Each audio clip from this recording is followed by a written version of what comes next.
Hello, hello, chose promise, chose due. Je vous avais promis une vidéo sur les 5 croyances limitantes qui nous empêchent de faire entrer l'argent dans notre vie. Sans plus attendre, c'est parti.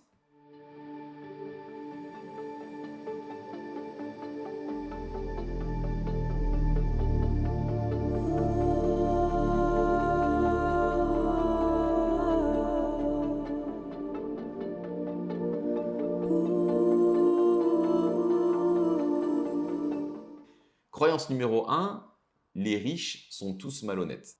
C'est une croyance que j'entends vachement dans le milieu populaire, en fait, vous savez, dans les conversations de comptoir qu'on peut avoir.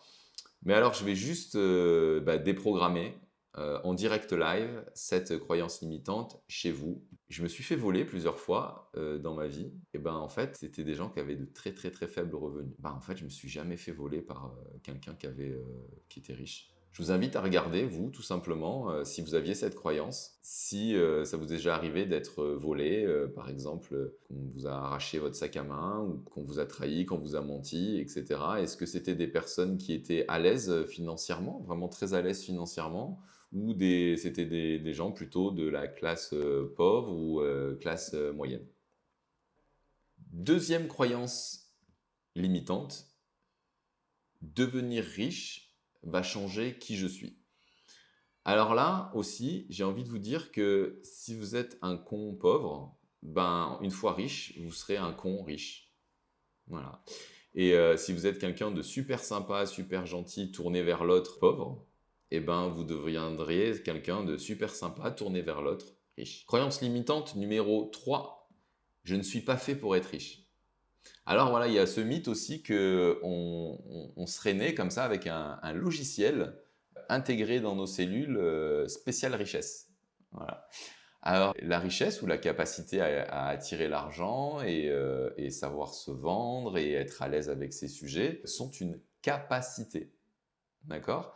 Donc là, regardez bien, ici on va faire apparaître la pyramide des niveaux logiques de Robert Dilts.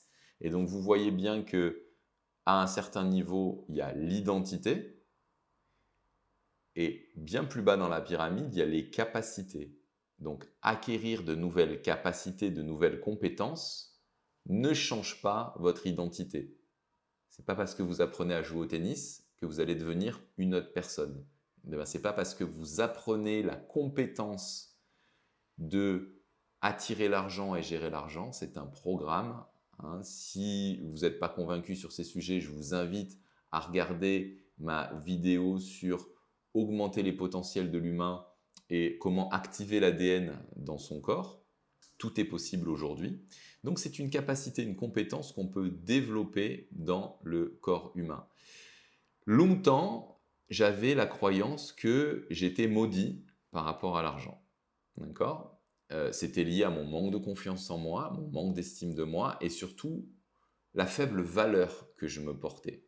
Ça, c'est une autre croyance limitante que je veux vous partager, c'est que souvent, parce que j'avais pas d'argent, je pensais que je ne valais rien.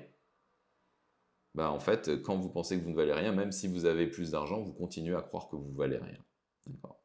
Donc c'est un état d'esprit, la richesse qui se développe, et ça passe d'abord par l'intérieur et toujours la capacité à s'aimer. C'est pour ça qu'on voit que spiritualité et développement personnel sont intimement liés avec l'argent.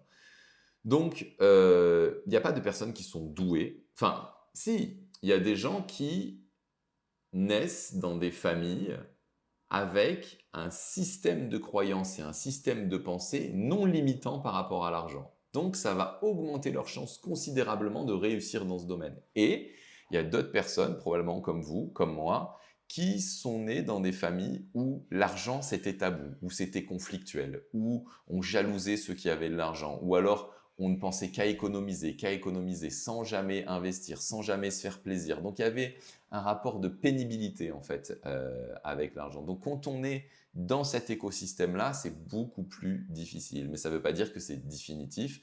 On va pouvoir, et il y a des méthodes pour ça que je pourrais vous partager, déprogrammer croyance après croyance jusqu'à temps que le programme d'attraction de l'argent puisse fonctionner librement. Croyance numéro 4, les riches sont égoïstes. Ben, c'est pas vrai. Il y a des riches égoïstes, c'est vrai. Il y a des riches qui sont radins, mais il y a des riches qui sont extrêmement généreux, hein, quand même. Les plus grands donateurs aujourd'hui sont des grosses familles très très riches.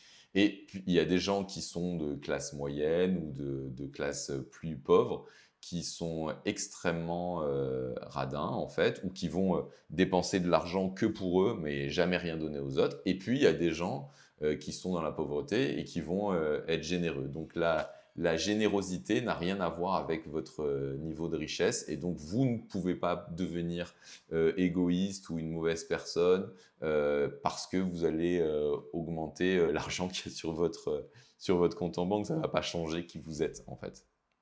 C'est encore une excuse. Et enfin, croyance numéro 5, il faut travailler plus dur que tout un chacun pour devenir riche. Et moi, j'ai pas envie en fait, de sacrifier ma famille et tout mon temps en fait, pour accéder à cette richesse.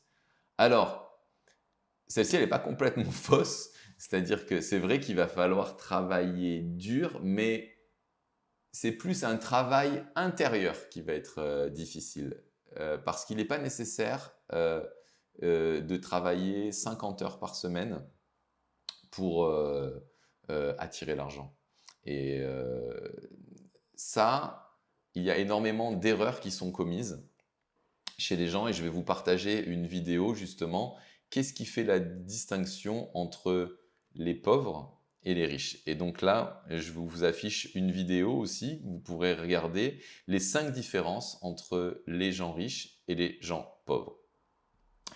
Voilà, c'était un plaisir en fait de partager ces 5 croyances limitantes avec vous. Si vous avez aimé cette vidéo, n'hésitez pas de mettre un pouce, ça aide toujours. C'est aussi faire circuler le partage et la richesse comme si c'était de l'argent. Et je vous invite sérieusement à prendre ce sujet en main, notamment, on le verra dans une autre vidéo, de commencer à réfléchir à construire un plan financier intérieur. Un plan financier intérieur qui va prédestiner les 10 prochaines années de votre vie par rapport au sujet de l'argent. À très bientôt.